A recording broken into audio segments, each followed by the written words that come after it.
someone coming with a microphone.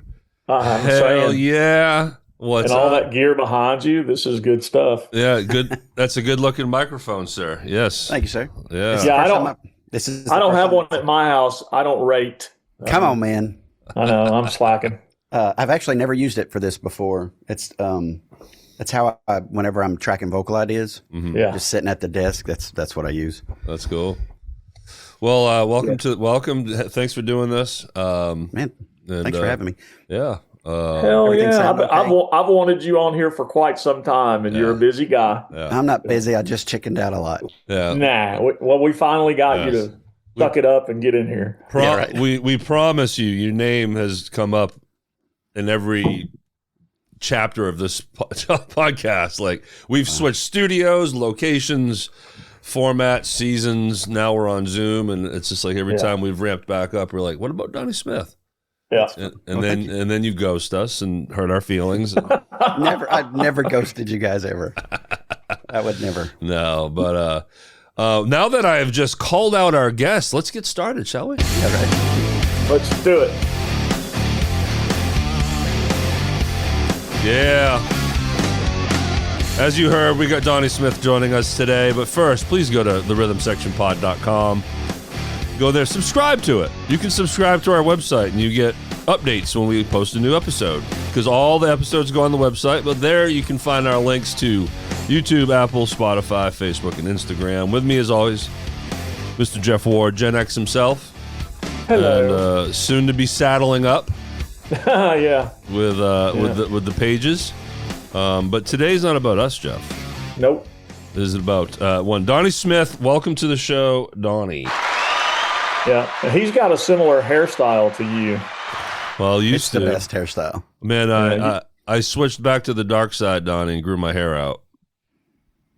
Oh, I think I saw something where somebody asked who the dude with the hair was. And as you are watching this, you'll see me wearing a hat because never thought I'd say this, but I'm having a bad hair day today. So, Well, this morning I got a little crazy with the clippers. oh, Do it. Yes, dude. sir. Okay, yeah. It's not. No. There's a little fuzz, but that's all. Dude, you're so close. Just break out the Bic. Just Bic it, baby. Bic it. Every day. It will change your life. Like every day, I threaten that I'm going to just go back to it because I miss it. I did it for like 8 years, shaved my head, and Now we just great. need to get Derek to go this route. We need some goatee action, but my goatee is funny because it doesn't connect. It's just like a little French mustache with a patch on the chin. You know, it looks weird. same. Man, I had a big old beard until about 3 days ago, and I've seen. Yeah, you were actually rocking Santa Claus. I know that's why I cut it off. I got, hey Santa. Nope. Yeah. Well, I think so many people in our audience already know who you are, Donnie, which is understood, and we want to learn more about your music history and side of things and your production side of things, and I want to talk about that YouTube series you did through COVID. He's still doing that. Mm-hmm. Okay, great. Slowly, very slowly. Okay. You had more time on your hands back in 2020, right? Yeah. But drove me also, nuts. but you're also an amazing photographer, like at all the different levels and all the different forms of it. So I want to talk about that as well. SmithArtisan.com. And a story about how I saw you in action at Graceland for Tom Kiefer. Oh, that was fun. Yeah. So, but very cool, Donnie. For those that don't know you, you're in Arkansas. I am just across the bridge, West Memphis. Just right in West Memphis. All right. Yeah. How quick far? trip. How far from Southland Casino are you? As the crow flies, maybe 3/4 of a mile. Yeah. Oh wow. Maybe something like that. Yeah. Well, that's cool. You're missing a lot of fun over there, sir. I've been there a couple of times. We played there a bunch when it used to be the juke joint inside. Yep. Yeah. Yeah, and it was a juke joint. It had a certain vibe to it. Rowdy crowd. Okay, here's a question. We're talking 2011, 12, maybe somewhere in there. You had a band, you were in a band with Juno. What was the name of that band? Kid Ego. Kid Ego. I remember That's Kid right. Ego. Yes. We were both huge Nuno Betancourt fans, and so Nice. actually everybody in the band was. So, and that came up when we had Juno and Donnie and the other Donnie. And I forgot the name again. So I remember seeing you guys at the Boiling Point. Remember that place? Oh, yeah, Loud Room. Yes, it was brutal. And that's where I met Mudflap Kings. Remember those guys? Chip and Chip. But yeah, and then you had who on drums? He's got. I'm spacing on names. Zach. Sorry, Zach. He's going to be on the show. He's coming. He's booked. Oh, good. He's such a beast. He's talented singer, talented guitarist, incredible drummer. He is actually subbing for me at a Gen X show later this year because I have another gig that came up that I'm going to do. So. And another important factor with one Zach, New England Patriots fan. We've discussed that in the past, but very cool. So also, I know that you used to be John Roth's sub. That's an interesting nugget right there. So much to talk about, Donnie. I don't even know where to start. So, introduce yourself to those that don't know who you are, and if whatever you want to start with, whatever facet of your career you want to start with. I wouldn't even know where to begin. So I'm Donnie Wayne Smith. I live here in West Memphis. I grew up in Bartlett, about a mile from the stage stop. So as everybody else, that's where my roots lay. Nita and everything that went on there was a huge influence, big impact on me when I was growing up. I was literally right around the corner. So it was also Skateland right next door was a big part of my middle school years. So that area was a big deal. How old were you when you started? What was your first instrument and what age? I started playing guitar when I was 6. My dad started teaching me. He ran a body shop at a Ford dealership, and so he thought it would be cool to teach me songs. Every Friday night they'd all get together and drink beers and play music, and so he thought it'd be cool to teach me "House of the Rising Sun" to go play with these folks. And House of the Rising Sun. That was one of the first songs I learned. My uncle taught me that. House of the Rising Sun and Pipeline. Pipeline, yes, sir. Dude, Juno and I used to play that. We'd rock it out live. Yeah, it was fun. Yeah,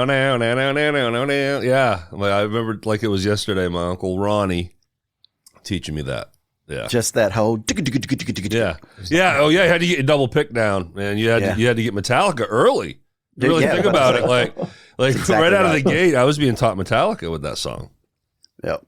Yeah, exactly. So you took to it, like as far as the music stuff, was it natural and you just have been doing it, I didn't really care much. Not really. I didn't really care much about it until when I was 13. My mom paid this girl to take me to a concert because she couldn't go.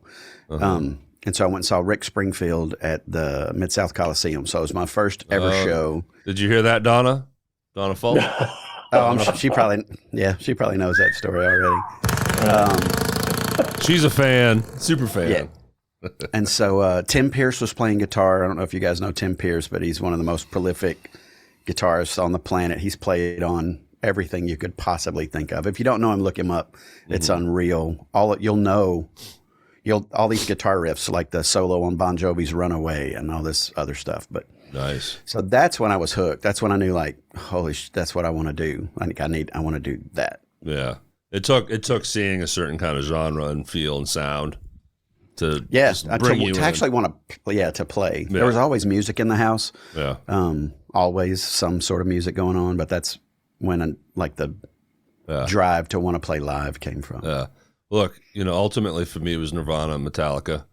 Prior to that, I was listening to 8 tracks of the Bee Gees, Casey and the Sunshine Band, Michael Jackson. None of that made me want to play, but that was the background of my childhood because my mother. Yeah. It took that 14 years old and a certain style of music, and now I'm in. I remember specific introductions to different styles of music, but so growing up in the house, it's funny they're always Bees, but it's Bee Gees, Beatles, Barry Manilow. Like that's just what I'd wake up Saturday morning, mom's cleaning the house and music's blaring, But there was a kid who lived down the street from me named Travis Bond who gave me the 1984 album. I wasn't sheltered. I just didn't listen to a lot of music outside of what Mom was already listening to then. So, but he brought me Rat's first album, 1984, and at Bark at the Moon. He was like, "Oh yeah, here." Yeah. And that was mind blown. Try this soup, sir. You will enjoy this soup. It's delicious. Yeah. And that's what's up right there. Yeah. Full steam ahead after that, like learning the licks. And yeah. Often you hear stories where like Big Brother hands down, doesn't give away, but hands an LP to him. Okay, listen to this one. Check this one out. Check this one out. Yeah. That was me. I got 3 younger brothers, and so I did the same. Good for you, sir, as you should have. Well done. Yeah. and we don't have to do it now, but there's something I definitely want to talk about before we end this, which is gear, because behind you is a very cool looking wall of gear. So we'll stay on this topic for now, but we don't need to skip over the gear because it's pretty clear that Donnie is a gearhead. And, a little bit. And I'll add one quick thing to that. Again, Jeff, we're blessed because of Zoom with what you just said. Like Donnie, like now that we've moved to Zoom pretty consistently, we get to kind of see inside of the person a little bit. Like what kind of space do they build for themselves? What's their feng shui? Yeah. Right. And you have a beautiful background there. Yeah, like Rocco Waltz has naked pictures of himself hanging on the wall behind him. Yeah. And I have my queen size bed. See? It's a spectrum. It's blurred out though. I learned a long time ago that I'm a product of my environment. The space that I'm in has an impact on me, maybe not emotionally, but creatively. Yeah. And once I embraced that, and the fact that the wife was super cool with it, I built it's a beautiful space. Even looking at my desk this way. Well, while we're talking, sorry, Jeff, I was gonna take it a different direction, but earlier you said you wanted to keep it somewhere. Well, he was talking about his. We were at Bark at the Moon. Bark at the Moon albums, influences. Thank you, sir. Yeah, I appreciate you. Now you. I'm good for something. Shut up, eh? All right. Don't get too carried away. Yeah. So, did you learn other instruments throughout this? I mean, do you play some bass? Do you play some keys? Because and apologize because we're going to talk about the YouTube channel, and I'm sure you separate studios together, together, and I'm sure you have shown off all your other skills on these videos. But tell us the full gamut of what you can play.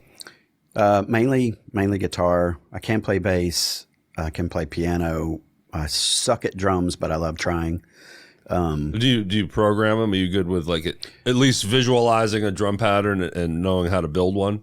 Good's probably not the right word, and nothing above that either. But I was going to say great. No, everything's not great. Almost everything that you've heard, that if it's original of mine, it was me programming drums. Yeah. And man, it is intensive and long, and like I do grid based pattern. I can't play it. Yeah. That's me on the keyboard, in case you're wondering. But yeah, I just scoot these little diamonds over on a grid in Cubase until it's doing what I want it to do. So, and it's never anything exciting, and the fills are all bucket of beans, and that's pretty much it. So separate studios together. Like I do want to hit that now that we're talking about how you record stuff and produce things, because sure.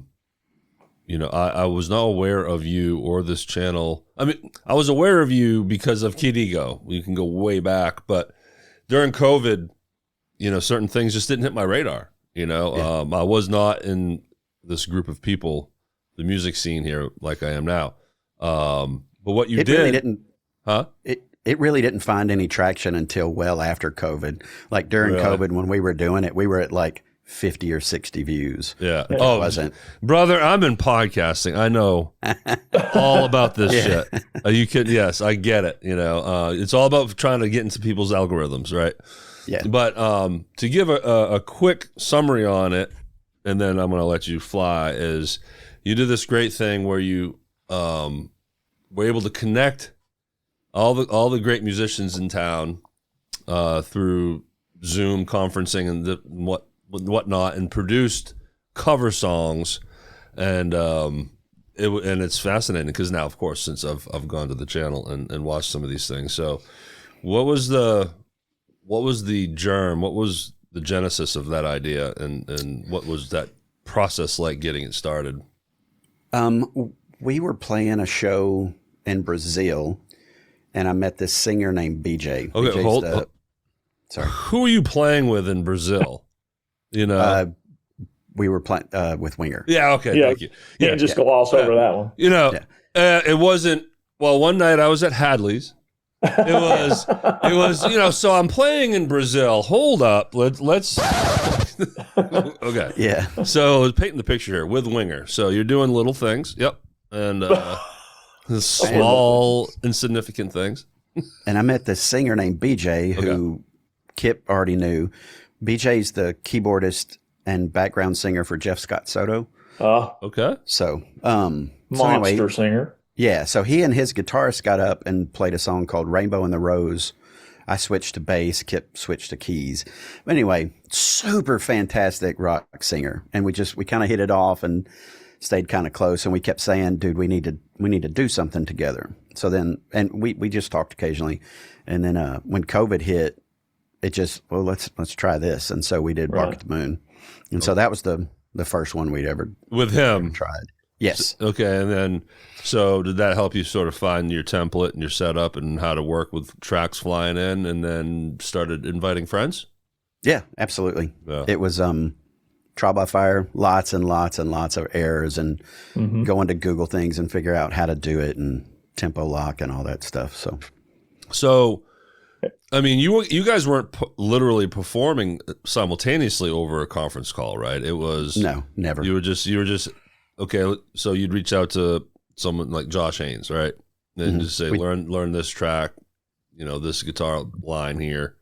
And would you give him a certain tempo to play to? And because he's just going to record himself on his side and then just fly the track to you, right? Exactly. Yeah. So it's a lot of stem sharing. Most of the time we'll start with the drums. I'll lay down rhythm guitar and bass. Even if I'm bringing in another bass player, I'll go ahead and cut it. That way I can send the singer, as long as that initial map is set, everybody can just 2-track. They're going to listen to a 2-track and then they're going to play their parts. And then they'll just send me those stems. The map. That's the term. Yeah. So you kind of set a map for them. So they're just locking in on top. So you're giving them like little demo tracks to play to. Exactly. And that locks them in. And Pete Mandillo was a big part of this, correct? Yeah, just for the Night Ranger song. Okay. Oh, okay. Yeah. Just did the one. So I hate to put you on the spot here because I don't want you to miss anyone, but kind of tell us some of the names and some of the people that you had involved with the separate studios together. The bassist from Kitty Go was Danny Edwards. He lived here in town. He's Secret Service, and now he's in Washington. Yep. Oh, wow. So all of the stuff that you've seen him cut he was in Washington, cut it, and he did 3 or 4 of those, maybe even 5 with us. That's cool. So Danny Edwards, Corey Myers did some keys on some. Josh did guitar on a couple. Josh Haynes. Kevin Cost came in and did vocals on the Ozzy song. Yeah. Nice. Harry Scarborough came in and did the White Snake solos. Cool. I know there's more. I'm trying to think through all the songs. Did Lance Binder do one? Lance has done a couple. Okay, yeah, I remember. I think he showed me one. Yeah, but he also showed me videos from Texas. So other people he worked with there in a similar way. Similar kind of videos. But yeah. So Lance, what did Lance do? What songs? Can you remember what he did? He did the Jellyfish song with us. I think he did the Night Ranger song with us. He was really integral on the Jellyfish song. I don't know if you're familiar with that, but there's a song called Joining a Fan Club. It's pretty cool. So Lance was in this band called Rufus T. Firefly. Did you know him? Did you ever see him live? No. I just know. Have you heard the album? I know that part of his story because he was on the show. Look, that's it. I've never seen him. One of my top 5 favorite albums of all time. And when they sit, like, go listen to this album. It is, everybody in that band's amazing. It's it's life changing. I used to go watch him like fanboyed hard on his band. You know, we opened up for him a couple of times at Stage Stop, and just what I'm still fanboy out on them, but what they were doing was so far ahead of their time. Like, and everybody in the band sang these big, huge harmonies and just really dissonant chords. Like it was huge. Anyway, so I've been a big fan of Lance's bouncy ass. That man is everywhere when he's playing live. Golly, I hope you're listening, Lance. I know you do. I hope you heard that, man. That's awesome. I mean, that's a 5-star review right there. Oh, sir. he knows. Yeah. He knows I'm a fan. Yeah. He said I used to play I had a cover band called the Living Daylights that was more of a corporate kind of, wedding band. I mean, we did some shows too, but Lance sat in with us a couple of times there, and that was always fun. And what were some of the drummers? We said Pete Mandillo, but who else did you have playing? Oh, let's see. Was Zach part of it? Nope. You didn't have Zach and Juno. Just going through the Kid Ego. Yeah, no, I have not. But trying to think of, there was a guy. I feel bad because I can't remember his first name. Growing up, I had a good friend named Rondi Jumper. He was a guitarist. He is a guitarist, great guitarist. His kid plays drum. Brett Jumper. Brett Jumper came in and did the Cherry Pie with us. Okay. A friend of mine out of Memphis named Alan Compton did one of them. He did the Billy Squire song. Oh, which Billy Squire you're making song? Me use my brain. Which Billy Squire song was it? I love his hits. Stroke. Yeah, it's classic. Yeah, Scott Sudbury sang that one. Scott's done a couple. He did the Rockman clean tracks on Hysteria. The singer on that one, Derek Sibbett, is a kid. He's like 21, 22, and is an incredible rock singer. He's got a new band. They do covers, but I mean, they're killing Whitesnake, killing Dokken, killing Rat. Derek's. Y'all should interview Derek. Not to Derek. No, what's his last name? Sibbett, S-I-B-I-T. S-I-B-I-T, Sibbett. Yep. He went to music school and graduated, but super cool kid. But man, fantastic singer. Cool. So, if someone wants to find the channel, is the channel called Separate Studios Together, or is that like a series on a? It's just a series. So, what's the channel? Just Donnie Wayne Smith. Donnie Wayne Smith. I'm going to make sure I put the link. I'm going to write that down. Donnie Wayne Smith. And there for a little while, I thought I wanted to be a blogger, so you'll see some hiking and travel blogging on there as well. No, that's cool. If the channel that this show is on, if you dig deep through there's all kinds of me just talking into a camera that has nothing to do with this. So I know, and I can relate to the creating of content, regardless of what the content is, and throwing it in the universe.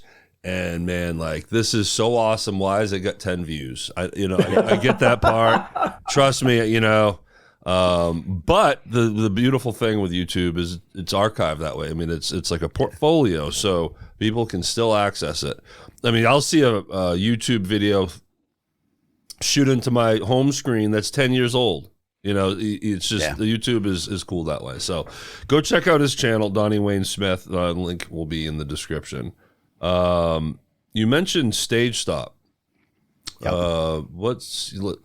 Anyone that's worked at Stage Stop needs to talk about it. That's kind of like understood on this show. We need to keep the stories live. So tell us about your experience at Stage Stop as a player and a fan. Yeah, long before I had a working band, I would spend Friday nights either at the New Daisy on Beale or what was the place out on across from Denim and Diamonds that had rock shows? Gonna need your help, Jeff, on that one. Night Moves? Yes, sir. Night Moves. Yeah. Saw tons of bands at Night Moves. Saw tons of bands at Stage Stop. I probably should never say this live, but I'm sure I'm not the only one. Nita always let me in when I was younger than I needed. Oh, yeah. You're not the first one to say that. Yeah. And so basically I had a 3 square foot spot back there by the mixing desk, and she was like, stand there, don't move. Yes, ma'am. Yeah. Yes, ma'am. And so, I got to see all of these TNA and Lois Lane and every mother's nightmare. And I was actually there the first time Play Rough played. Oh, wow. When they came in and played. I remember they stood out because there was nothing in Memphis like that at the time. Nothing glam rock like that hard, and it was great. Yeah, nothing says glam like Jimmy Fault, everybody. That's right. That is Glam City. Oh, Jimmy did some of the things. He did drums on a couple and sang, oh gosh, my memory is horrible. He killed the one he sang too, and I can't believe I can't remember what it was. That's funny. I hope he was watching this in the living room with Donna, and he was thinking, dude, he's forgetting me. Why is he's forgetting me. This asshole is forgetting me. What's going on? No, they both know I love them, and they both know I have no memory. We got to you, Jimmy. It happened. Oh, and Kiss. We did the Detroit Rock City one. So that was Jeff Adams. Oh, there you go. Paul Moreau. Nice. Actually, so we're about to release one. Thank you. With sorry, Donnie. No, bring it. I love it. I'm just going to say this ahead of time. Thank you for your patience. Oh, dude, that's fine. But we finished up tracking and mixing Radio Gaga from Queen. Jeff came into the studio and sang that one and killed it. It's being mixed and produced by Dennis Cupp, who's a fantastic bass player. He used to play for the local band called All the King's Men. He played a Chapman stick. Oh, nice. You don't see that very often. No. I finally talked him into playing it again, so he flew to New York and bought 2 new ones, and it's pretty unreal what he can do with that thing. Yeah, I as a bass player, I know how to stay in my lane. I don't fuck around with those things. Too much for me to handle. So we've got Radio Gaga's coming out, and we just started tracking Jet City Woman from Queensryche. Nice. Max Patterson came in and sang that one and killed it, but I didn't know until he got here that the vocal mic I used for him, I had busted the diaphragm on tracking some guitars earlier. Uh-oh. And so I knew there was a little distortion, but I was like, it's kind of cool though. Does it work? Yeah. Yeah, but when I got ready to mix it, it did not. So I had to call him and go like, man, you gotta come do this again. And I feel really bad because, man, he just came in and killed it. I bet he didn't mind doing it again. Yeah. Well, we haven't done it yet, but it's coming. Okay. Max is a powerhouse. Yeah. Yeah. Yeah. When you said Jeff Tate and Max, it made sense. Yeah. I played in a band with Max when he was Mickey Patterson way back in the day. Mickey called Mind's Eye. Yeah, he's gonna hate that you don't remember my name. I think he's gonna hate that you just told us that. No. Yeah, because we want Max to come on here too, and he won't. So far, he hasn't done it. Max, get off your ass and come on the show. Go sing your vocal track first. Yeah. Give Donnie what he needs, and then come on. Yeah. So we did a progressive kind of Dream Theater, Pantera, and he was killing it then as well. Yeah. That was with Kevin Williams, who's moved off, but he was great. It's great. Ed Lewis played bass. Oh. He's the sound guy at BB King's now. Mm-hmm. And for some reason, I can't remember the drummer. A lot of people so far. We get forgotten a lot, Donnie. It's okay. Yeah. Sorry, dudes. But I want, if the next time you think of another name that worked on the channel with you, just pop in. I want you to be able to, give credit where credit is due. But then I'll keep bringing it back to where we were talking about, and I actually remember where we were, and that was Stage Stop. So, put us on the stage. What was the first band that you were in that performed there? I had a 3-piece called Chasing Bishop. We were very King's X and Rush inspired. Okay.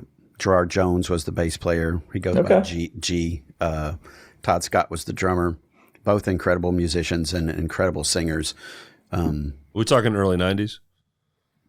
Probably 93. Okay. I think 94 was the first time we ever really played out live. Mm-hmm. And we told we'll open for anyone. We don't need to get paid. We just want the experience of getting out there. And they were like, bring it in. Yeah, Come exactly. on. Did you say don't pay? All right, let's go. Yeah, we did many Thursday night, like 9 to 10 gigs at the Stage Stop. And then, but that's the way to do it. I mean, you're there. You want to sound good. You want to have fun. It's an hour set. A little sacrifice for exposure. There's nothing wrong with that. And getting to also open up for all these different guys that are coming through town.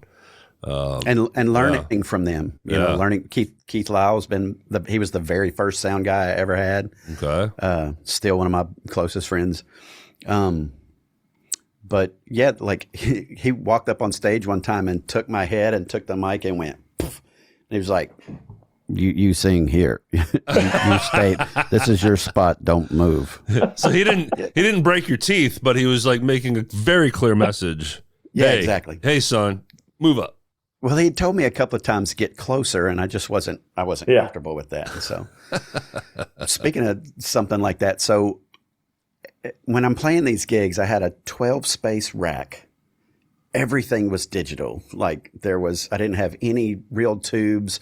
BBE sonic maximizers, and if it blinked, it was in my rack. That's what I wanted. And was paper thin, sounded horrible. Was that less common then?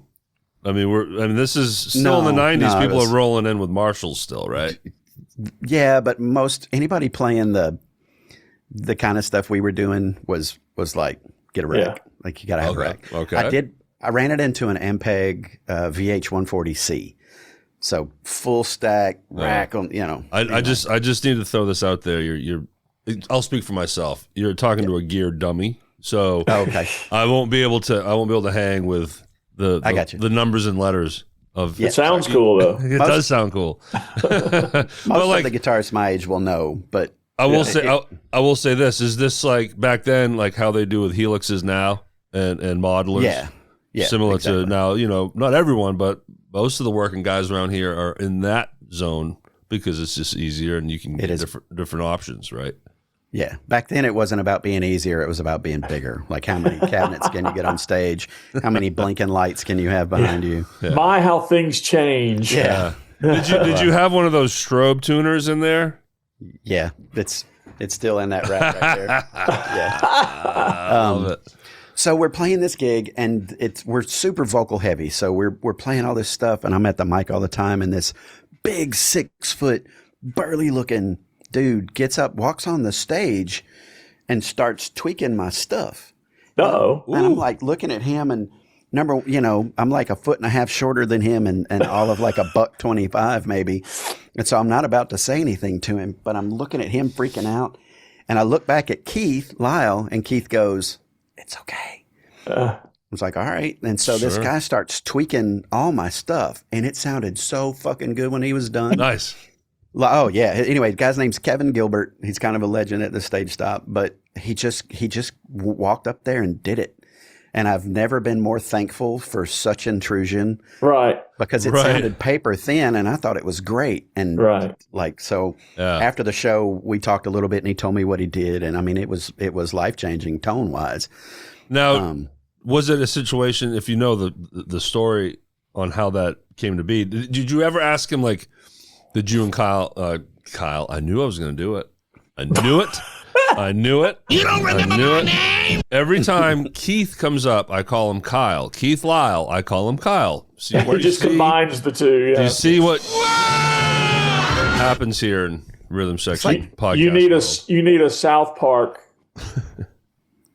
sound for when you call him Kyle. It's like J-Lo. You're doing him a favor. He's Kyle.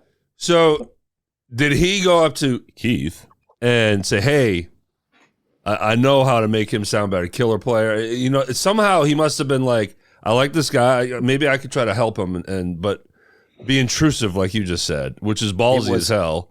It was not in Kevin's personality to ask for permission. It's just who he was. That's how he was. He was northern. He was abrasive. He was. I mean, it's when you and I do love him. I'm not nagging on him at all. But like when you're having a conversation with him, he's going to stand about this close to your face. Well, for me, it was like this. But I mean, he just knew what he was doing, and I guess he felt led to. This kid, and I probably looked all of 14 at the time, but he just walked up there and started tweaking. That's cool, though. I mean, it wasn't cool until he was done. Yeah. Once he got done, I was like, dang. We probably need to introduce him to Josh Haynes because Josh has got a serious tone problem. Yeah, he does. Good. point. Always thinking, Jeff Ward.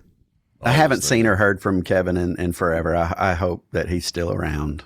Not to darken the mood, but we've lost way too many people. No worries. The important question is, did you ever get sprayed with the water gun? Well, all the time. Of course. All the time.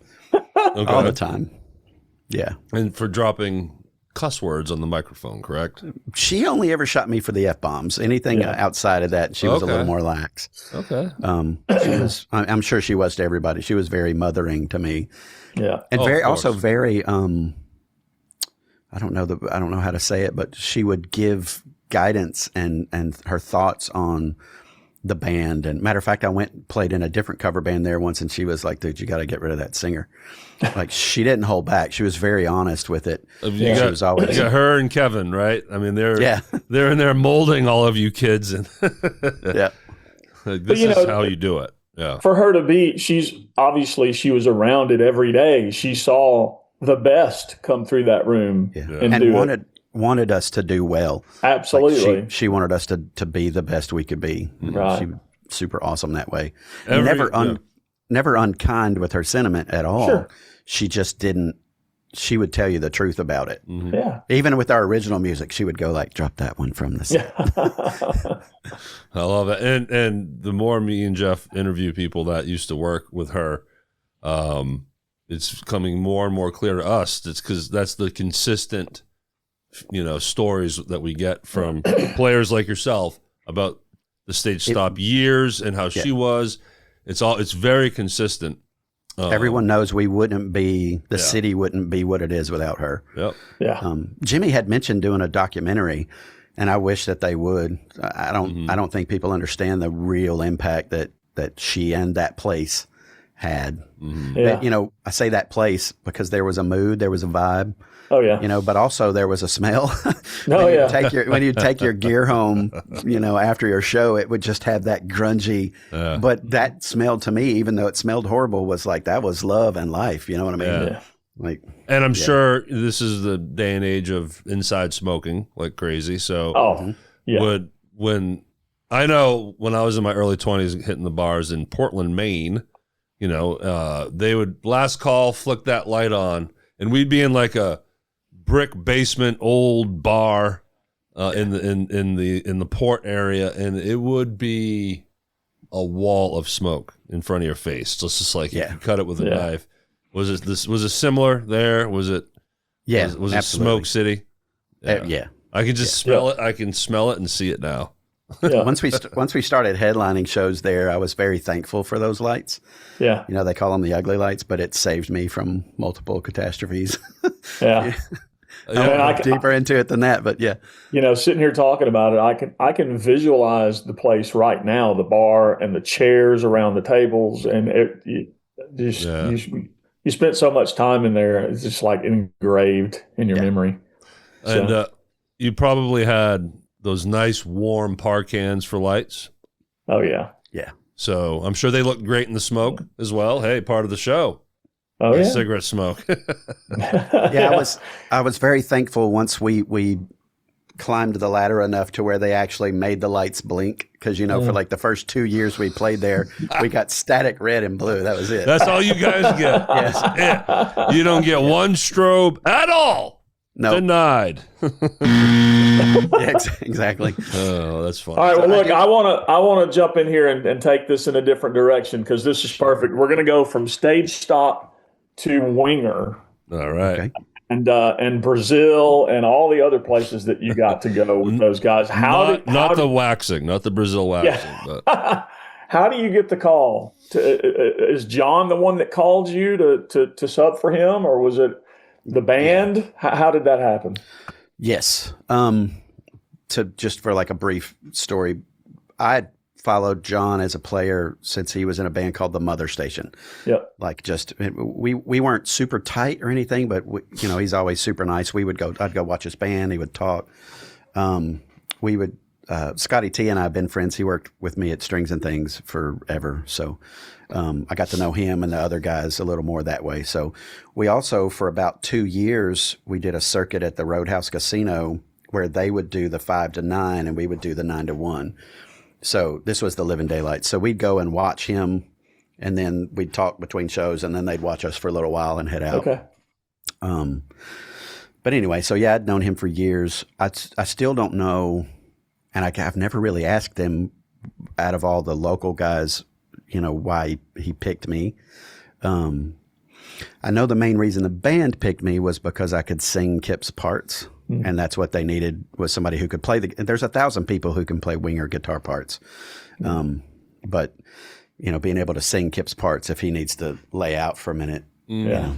So Carrie and I were at a leaving a photography session when John called me. And originally I told him no, because the business was doing well. My local stuff was going fairly well. And it was just supposed to be one show. It was the Frontiers Rock Festival in Milan, Italy. Oh, wow. That's a pretty good one-off to get. Again. Yeah. Yeah, I just picked up a shift over at Lafayette's. So Dokken and Winger and Rat were huge, huge, huge. I can't overstate that enough. When I learned how to play real rock guitar, it was those bands, and I probably leaned more Reb heavy rhythm-wise and more Warren DeMartini lead-wise. Okay. But anyway, so it was a big deal, and it scared the hell out of me, to be honest. I was like, I'm not good enough. I'm not ready for that. It's not. I don't know that I can do it. Yeah. Technically, I thought I could, but like from a lack of confidence standpoint, I was like, there was no way. And I told him, I was like, John, thank you so much. Yeah. I appreciate the offer. We'll talk to you later. And so when I hung up, my wife leaned over and she was like smacking my shoulder. I'm like, what the hell are you doing? So she and I talked about it for a bit, and then I called my stepfather, and he and I are super close still, even though my parents aren't married. Anyway, talked to him, and he was like, dude, you got to do this. Like, this is a once in a lifetime thing. You have to do this. So I called John back and I said, can I have the night to think about it? And he said, well, yeah, of course. So Carrie and I talked about it.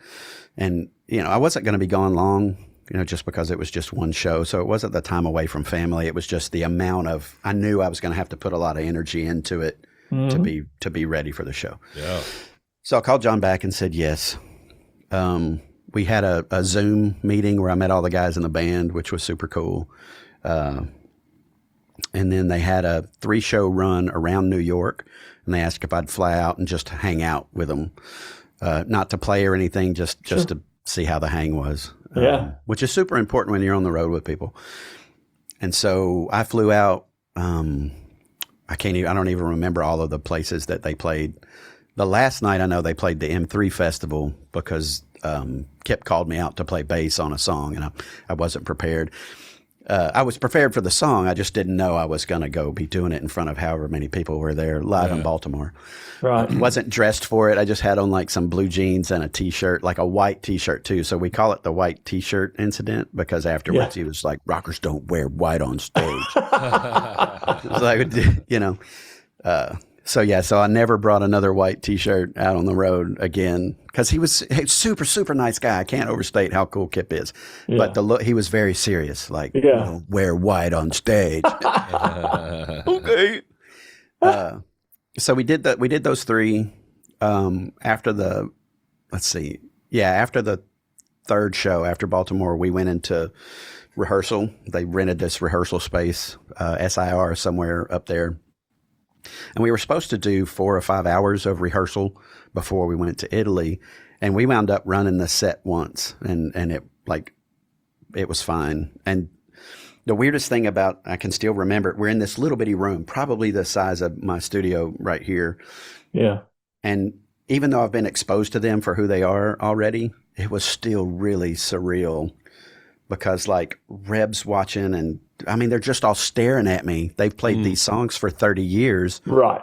And so I played a couple of things wrong. Reb came over and he was like, show me this again. And he was like, no, this goes here. And, but it was super cool, super chill, and still uber surreal. Like, right. Sure. Yeah. So we ran the set once, corrected 2 little pieces, and went to dinner. Yeah. So I think that part went better than they were expecting. Yes. Because you continued to be a sub for how long? I played from 2014 to 2019. That's a run, man. In that span of time, how many shows do you think you did on that? Just ballpark. Gosh. 3 a weekend, maybe 20 weekends a year. Like it was a lot. Oh, you would get a good chunk. So 20 weekends a year was subbing. Yeah, because John was doing Starship and they were working their balls off. Yeah. Nice. So dude, you kind of became a member, dude. Like that's a lot of work. You're ingrained at that point, personality wise, just the whole thing. Yep. You just show up, you know the songs, have all the parts worked out. What was that? That experience must have been great, getting flown around and getting on buses and. Yeah, I'm incredibly thankful for the experience. I'm also thankful that it happened later in life because when John got the gig in '93, as much I was like. You know what I mean? Like, oh yeah. Because I was super proud for him, and I was never even in the running, so I didn't even know they were looking, so I never would have gotten the spot. But I remember being uber jealous because, like, oh, it's gonna go. Sure. Well, it's so close to home. It's like one of your friend just got hired for the thing. Like that's so close to home. Yeah. Well, the reason I'm thankful I got it later is knowing my personality, I would probably. Fell into the trappings of the lifestyle at the time. And probably wouldn't have ended well. Right. So I'm glad that it happened later in life when all that was past because it was just business and fun, like no drugs, no girls. It was just the rock show. Right. Yeah. By the point that you're doing it, all of that stuff has been outgrown. Now it's business and it's time to make money and it's just, let's go do the job, you know? Yeah. Make the money and keep it. Like, Right. Yeah. Right. He made money then too, but you would have made money at a younger age with Winger, but that probably would have never reached the bank account. Probably not. Well, it was cool when you said that Reb came over and showed you a couple of things and kind of instructed you on stuff because that blows my mind. I love Rod Morgenstein. I think he's an amazing player. And to even think about playing drums in front of that guy, especially Winger songs. Yeah. And having him come over and say, no, this is how you do it. And, oh, man, that would blow me away. Yeah. Man, I have to tell you, Rod is the most thoughtful, genuine human being you could ever hope to meet. Yeah. Like you just never. I mentioned to him one time that I'd never flown first class, and just in passing, we were talking about stuff, and I was like, "Oh man, I never flew." So anyway, he upgraded my ticket for me without telling me. Oh wow! Just as like a gift.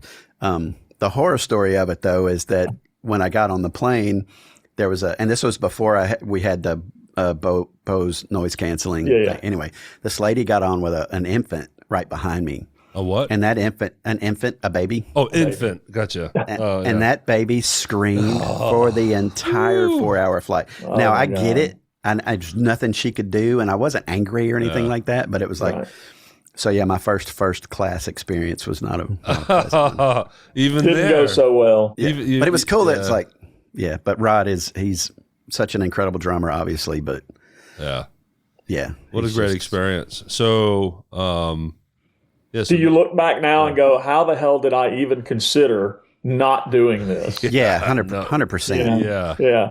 Even the experiences that I had with the band outside of the shows were life changing. Yeah. You know what I mean? Like just being part of it. Sure. Like our first show or my first show with them was in May of 2014. That was the record label festival or whatever they call it. Mm-hmm. But then a couple of weeks later, we did a show in Canada. Survivor opened with Jimmy. Which wow. Yeah, it was incredible. Then we played Tom Kiefer and then Extreme and then Sammy Hagar's band. Nice. So it was a super cool bill to be on, but I remember I'm on this side of the stage and it's still weird for me, like looking left and seeing Kip and Reb, like it's still, that doesn't sync. Yeah. You know what I mean? Right. Yeah.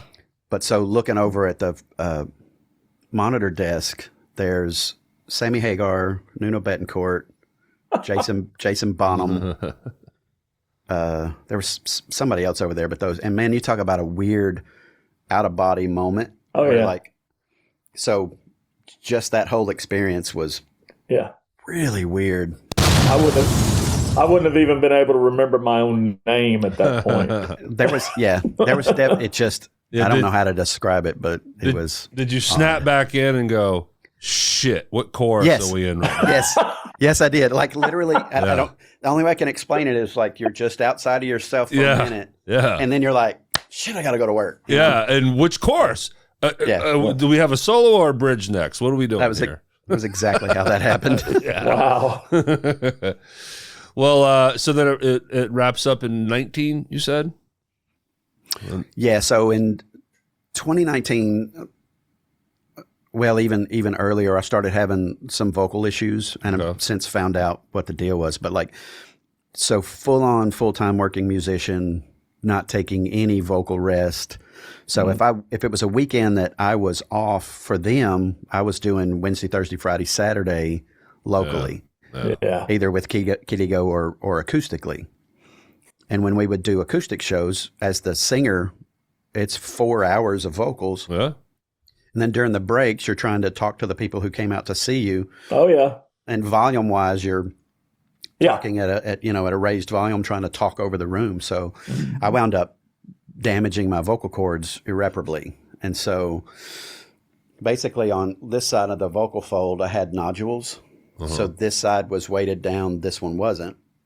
This one tried to compensate for this and wound up, these muscles are now concrete. So on you can hear there's a bit of rasp or whatever. So on my vocal folds, this side doesn't move. Oh, wow. Just this side with the nodules. When I went in to talk to them about if it could be repaired, like could we do surgery or what kind of therapy can we do? Yeah. It was $1,100 a week for like 6 months. Ooh, wow. And insurance it was unreal, and insurance wouldn't cover it. And so I tried to explain to the insurance company, like, this is how I've been paying your bills for the last 15 years. Like when you send me an invoice, I pay it with the money I made with my voice. Like this is, and they wouldn't cover it. And so, it got to the point where I couldn't sustain the notes. I couldn't keep the pitch where they needed to be. And Kip and I talked about it a couple of times. It wasn't like a super fast, you're fired or anything like that, but it got to the point where I couldn't deliver the thing I had been hired to deliver. Sure. And so then they brought in Howie Simon, who's a fantastic guitarist and singer. Is he the one is he still the current one? Or he is the guy, Derek, when we saw them in Nashville. Yeah, he was the guy. He was the guy. And he must be the full-time guy now that... Oh, no, the winger retired, right? Yeah. Right. That was the call. So I think they're going to do 4 shows a year. I just saw that. And I'm sure John will make those. Yeah. Okay. I would think. But it goes back to not anyone, but you have plenty of guitar players that can do the job well, but it's the voice, and I'm not a singer. I can't sing. So, if someone needs a singing bass player, it's just tough shit for me, and I'm, I get it. I make fun of it. I hate it, but I understand it. So even at that level with you, it must have been, man, like you understand I can't deliver, like you said, exactly what they hired me for. And man, I hate that for you. That must have been kind of a rough little patch there to just kind of just be forced to sit down. No more. You got to retire now. Well, it kept me from doing it locally as well. So there was no more gigs at home. Done. Yeah. Yeah. So is this when you get into photography? It's when I started relying on photography for an income. My wife and I had been doing photography for fun for a while. Okay. And so I guess the company started in 2015. So that's Smith Artisan. Yeah. So it's been the same name all along since the beginning. Again, Yeah. smithartisan.com. And let's continue down the photography path here because I want to mention Tom Kiefer at Graceland and and that experience. But yeah, so you and your wife are hobbyists, if you will. Yeah, and then, she's a full-time educator. She teaches the gifted and talented department here in the local district. I'm not saying hobbyist now. I'm just going back to before it becomes a business, hobbyist. I mean, you're Just clearly not a hobbyist anymore, sir. I didn't mean to. Yeah. I didn't mean to make it sound like that. No, but that's fine. The origin story is hobby, love doing it, career change now. So let's scramble and try to make some money doing this. Is that kind of how it went down? Sort of. So it was something for her and I to do when I was home. Something just for her and I to go out and do together. Instead of sitting on the couch watching TV, we wanted a thing to go do. Which is also when we started hiking and doing that vlog thing I was telling you about or whatever. But so it was never supposed to be a business, but it just kind of ramped itself up to the point where I kept taking bigger and bigger jobs or sessions. And I wound up working for the city, so then I had to get a business license and start paying taxes and all that stuff. So exactly. Right, of course. We can't let you slide on that. Yeah, it was still, maybe do 10, 20 sessions a year, and then it started transitioning up as the music started transitioning down. So, fortunately it just worked out. And by the time I was done with Winger and decided to stop playing, I didn't really decide to stop playing locally, but I just kind of had to because I couldn't sing. They just kind of transitioned money-wise. I was making almost as much at photography as I was at music. And so even though we lost that music income for a little while, the photography handled the bills part of it, cool. So there was this overlap. Was really fortunate. A beautiful natural transition without realizing how important it was until you lost your voice. Yeah. My entire life, I could tell you so many stories of those transitions happening where one thing was going out while something else came in. Like when Kitty Go played the last show, John called me 3 days later. Like it was just. What's the secret, Donnie? How what's the secret sauce to experiencing that? Help me out, please. I mean this with all sincerity, is that the energy you put out is what you get back. Yeah. Always be sincere in everything you do. Yeah. You got to have a little bit of confidence in yourself. Imposter syndrome is real, dude. Let me tell you. I know. And everything I've ever done, but also a support staff, whether it be a spouse or good friends. I couldn't do it. I couldn't have done. I've been married 3 times, and my wife now, my life has been totally different because she's like a real full-on partner in everything. And so having her support is what allowed me to do all of those amazing things. Like had I've, you have marriages where it's a lot of clash and you're not lifting each other up, you're tearing each other down. Right. And so I attribute a lot of my success to her, but Jeff's lovely wife Susan is a very supportive person. She's lovely. Yeah. I mean, it makes a huge difference to not have that obstacle. And your wife's name is Carrie, correct? Yes. Yeah. I want to make sure that we recognize her by name. Yeah. She has her own photography website called carrieannette.com. Okay. She does newborn photography and children's milestone photography and stuff like that. So. But I am legit happy and grateful for Susan because it's allowed Jeff to have time to come play with his buddy Derek, and be musicians together, and she supports his playing, so he's always having the time to learn music and just kind of get into the thing and start working. And then this podcast stuff, and for 3 years Jeff was driving to Hernando every week. Shout out to the wife, right? Sure. She had to let him give him permission. She allowed it. And I think I think everyone will understand this, that the spousal support for a musician who plays drums goes a little bit above and beyond any other instrument. Yeah, I can see that. So I don't know if y'all have noticed this, but if you start asking around, is your wife a teacher by chance? No. Okay.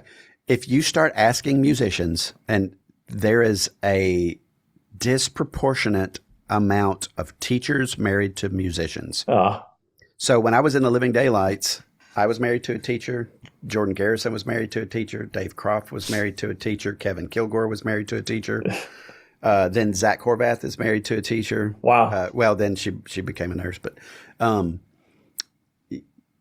it's unreal. If you start going down that rabbit hole, it will blow your mind. Yeah. And so here's my joke, but I think there's something to it. Is these women they have a degree in how to deal with kids. I mean, I'm serious. Yeah. Like they were trained for 4 years on how to deal with adolescent behavior. And that's all we are. That's us. Yeah. Grown ass kids. That's exactly what we are. That's right. But I'm telling you, go down that rabbit hole. Jimmy Donna was a teacher. Yeah. So, and she's loved That's a great observation. Yeah. It is unreal. It will blow your mind. Yeah. Well, before we wrap up, I gotta talk about the Tom Kiefer show at Graceland, and in a way tie it in with your work as a photographer and how you made the show look, because I wish I had it so I could share it right now, but you posted the show, a big post of, let's say, 50 pictures or whatever. Yeah. But with their permission, obviously. Right. Yeah. Good to know. And you can set up where, the top left picture is like the more premier picture that you want people to see. Right. And it was this beautiful shot of the stage with Tom Kiefer in the center, but at, audience level, and the camera starts sort of looking through arms and hands that are up, like cheering. Right. Yeah. And it makes it look like thousands of people are there. Yeah. That's the job. And I'm here to tell you, not the case at all.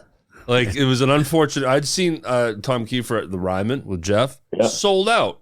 Yeah. Right. Graceland, not so much. I mean, I hate to be Debbie Downer, but it was lucky if there was 300 people there.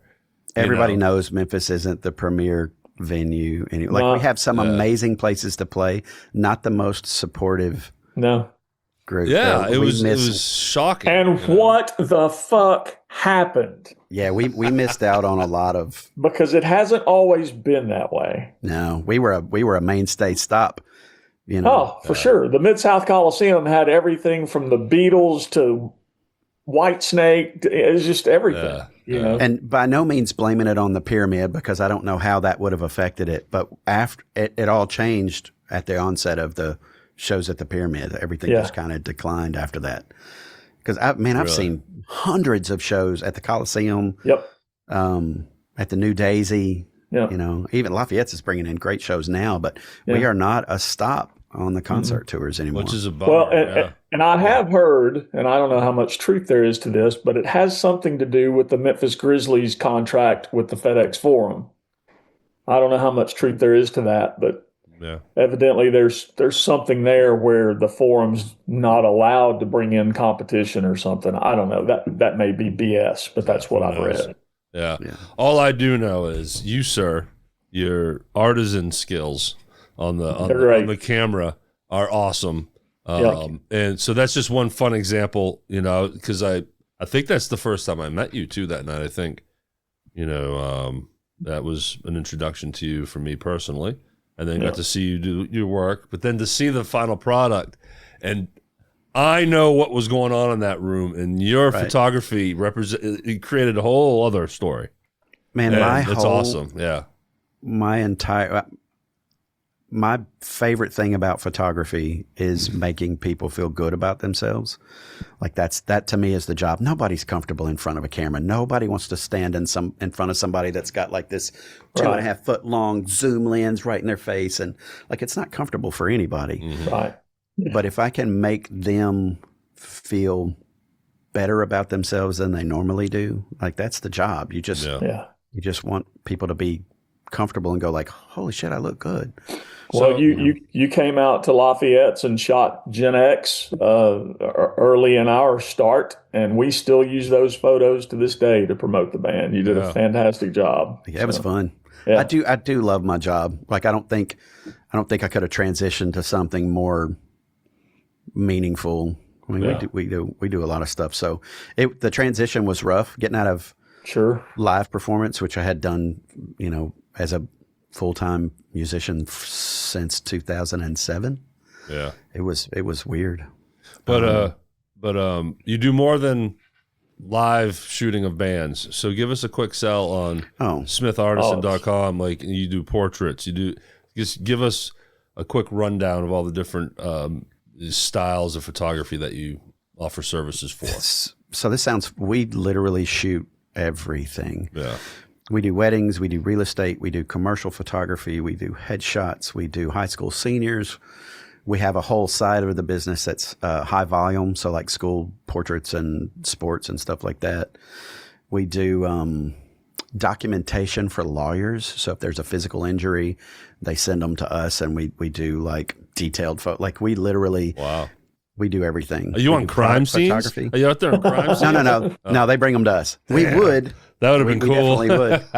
I don't know that I have the stomach for it, but but yeah, we do product photography. We worked for a company for years that did lamps, and another one that did trunk bumpers. We worked for a dispensary for a while. That was fun. Not that I partake or anything like that, but it was fun. I got to go behind the scenes and watch them grow, and that was super cool. Models, and I don't just necessarily mean scantily clad models, just in general for a magazine print, any kind of stuff like that. And we have a whole separate part of our business that we don't advertise called Smith Artisan Boudoir, which is the scantily clad, confidence building. Exactly. And it's beautiful. Donnie's never coming back on this show again. No, I love it. And yet, I can't really advertise that on the same channels where we're advertising, hey, we're going to be at your third grader's school tomorrow. Right. Yeah. So we don't advertise that, but it's out there. Do you have smithartisanfootfetish.com? Not yet. Let me get a note. Hang on. Let me make a note.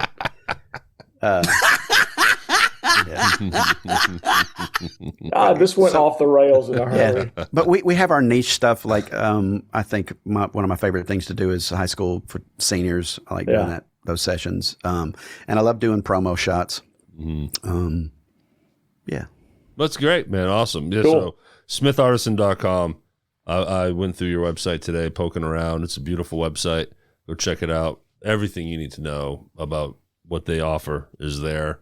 And book a session. Help our brother out here. Help his family. Please and out. thank you. This is how they make their living here. Donnie, I want to talk to you about something as soon as we're off the air about photography. I have a question for you that we'll keep it on the side, but sure. Yeah, I might want to hire you again if it's something you're interested in doing.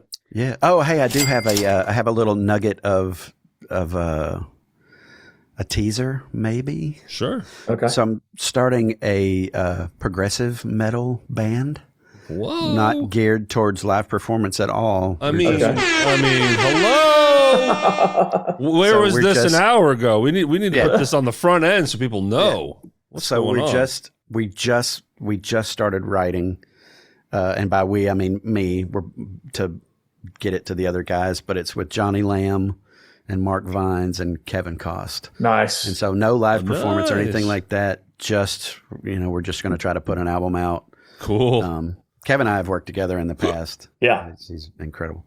But yeah, so I'm super excited about that. Well, Johnny and Mark will do an excellent job holding it down. They are fantastic at what they do.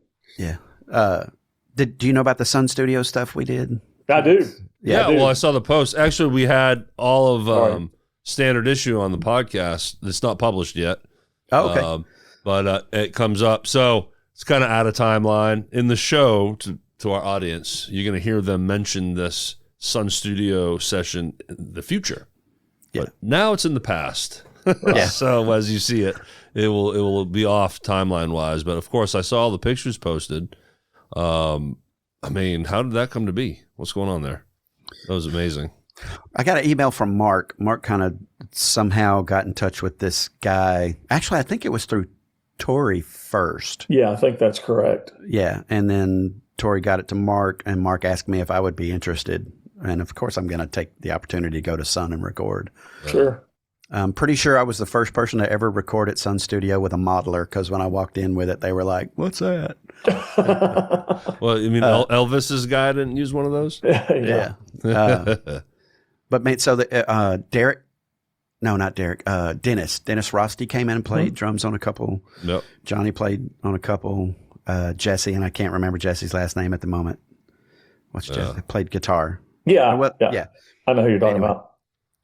Yeah, so the writer sent us 4 songs and said, "Hey, I want to record these in Memphis at Sun because that's an experience I want to have, and I need a band to do it." Nice.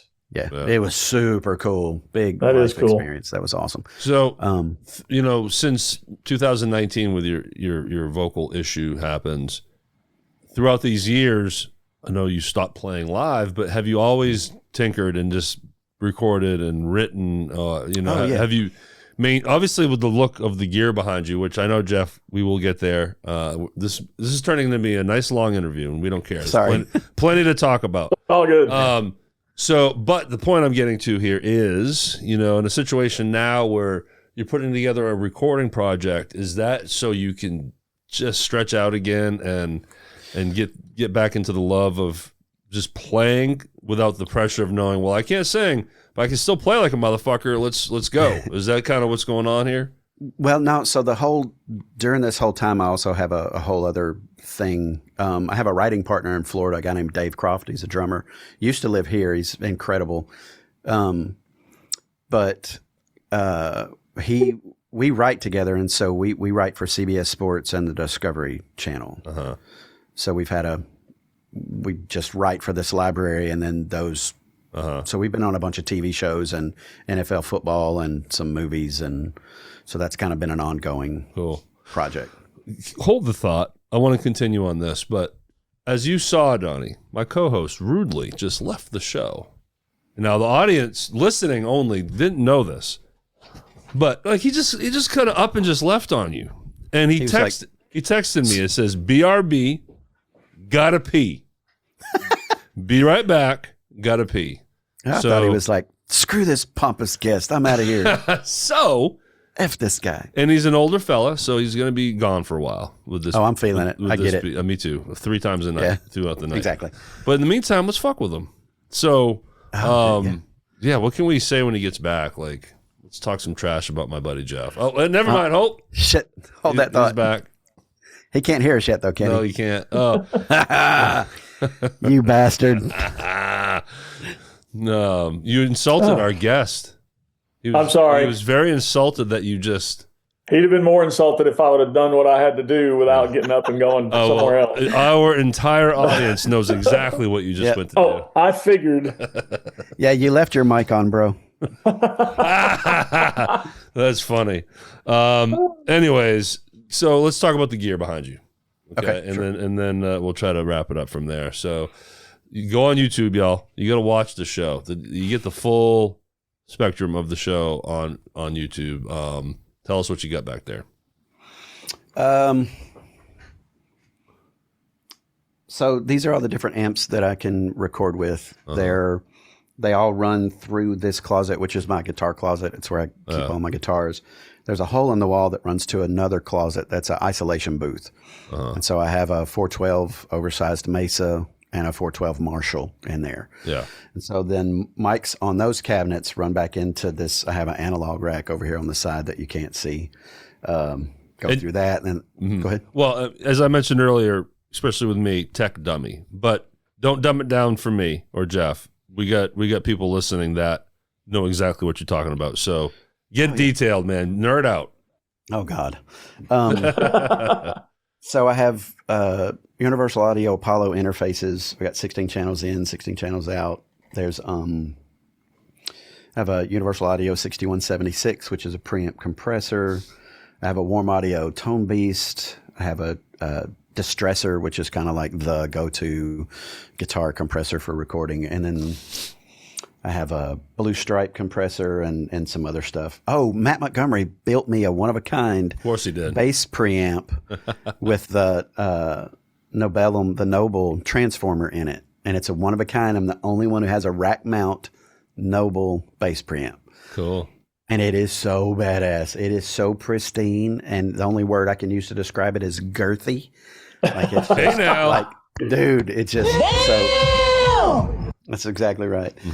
So anyway, out of all my amps that I have back here, my very favorite is the least expensive, which is the EVH up top. I don't know what it is about this Fender era amp, but it is the best sounding amp, but the one I'm the most proud of is this one, which is a Friedman.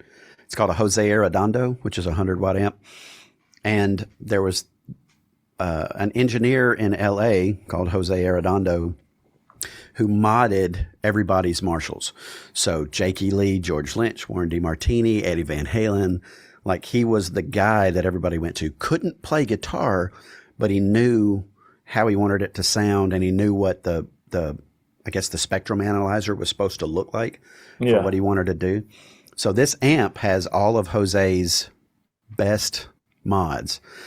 So there's some dip switches down on the bottom, and it will do everything from like an early model Plexi all the way up to just like a balls out Marshall. It's kind of a premier boutique amp.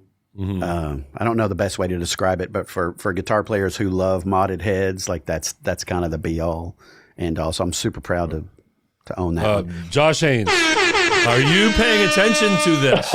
Yeah. This is for you. I'm going to clip this and send it straight to Josh Haynes. Take some notes, Josh, because it sounds like this could help you with your problems. With your tone. You could girth up your tone.